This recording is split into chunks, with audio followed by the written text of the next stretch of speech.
Perkenalkan, nama saya Andri, sebagai founder dari Sambal Daimata.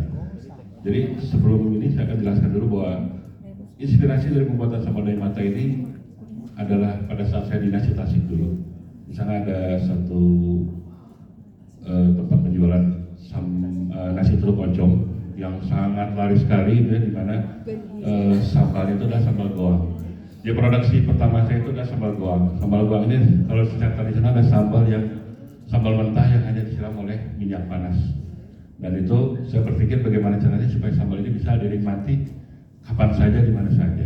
Boleh lanjut? Nah ini masalah yang banyak kita temui di jalan di pasar itu adalah sulit menemukan sambal yang rasa yang otentik. Yang beredar kebanyakan adalah sambal-sambal yang seperti sambal cumi, sambal yang lain. Gitu. Kemudian juga variasi pedasnya terbatas dan secara kemasan juga banyak yang masih belum proper.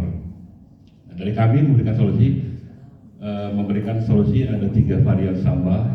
Yang pertama itu sambal goang, yang kedua sambal geprek, dan yang ketiga sambal ngoprot. Semuanya itu secara ini adalah tradisi khas Sunda gitu ya. Dari bahasanya mungkin sudah tahu kalau sambal ngoprot itu ya bikin berkeringat gitu. Jadi secara leveling kita tidak ada, tapi dibedakan dari bahan cabainya itu sendiri. Sambal kita kelebihannya adalah ini adalah sambal dasar yang bisa dijadikan juga sebagai bumbu masakan. Jadi misalnya kita ingin membuat sambal goreng kentang, misalkan kita tinggal goreng kentang campur dengan sambal ini jadi. Mau sambal goreng cumi dan yang lain juga bisa. Lanjut. Nah. Produk kita Daimata itu memproduksi sambal kemasan dengan botol kaca. Sebelumnya kita sempat dengan menggunakan botol plastik, tapi ternyata dengan sambal botol plastik itu daya tahannya tidak lama.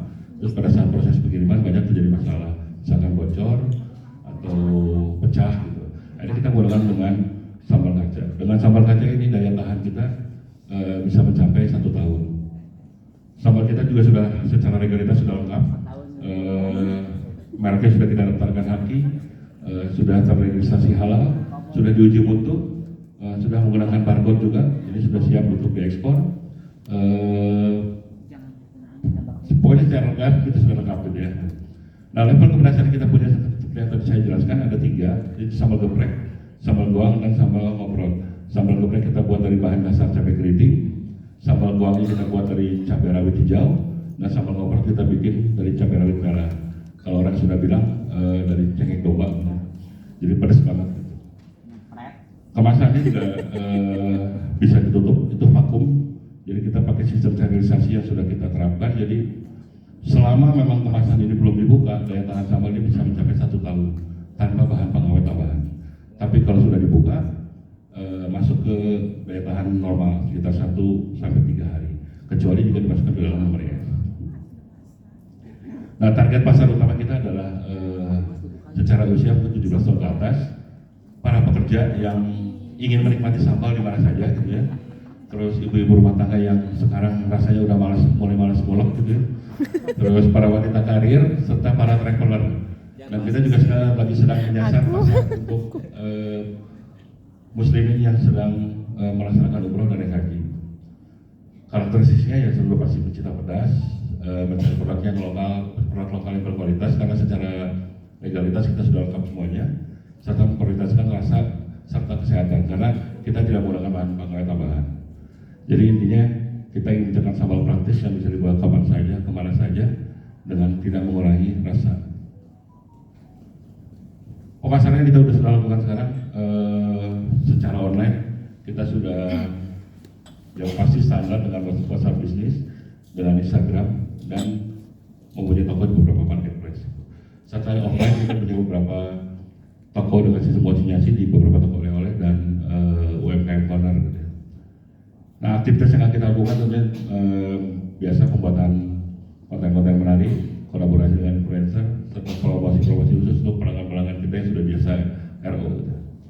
Dengan target untuk meningkatkan brand awareness untuk penjualan baik secara online maupun offline.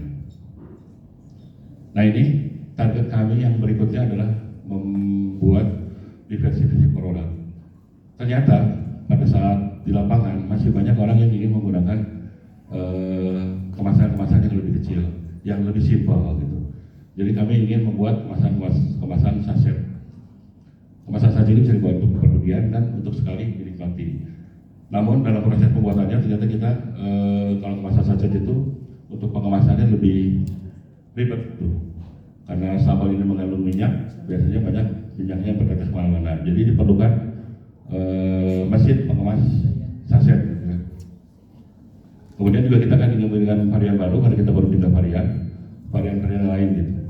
Dan juga menciptakan sambal-sambal lain dengan tambahan bahan-bahan yang unik dengan cita rasa regional untuk memperluas pasar di suatu daerah. Ini saya sebagai foundernya dan Ibu Onang sebagai co-foundernya. Data-datanya sudah ada semuanya, bisa dihubungi.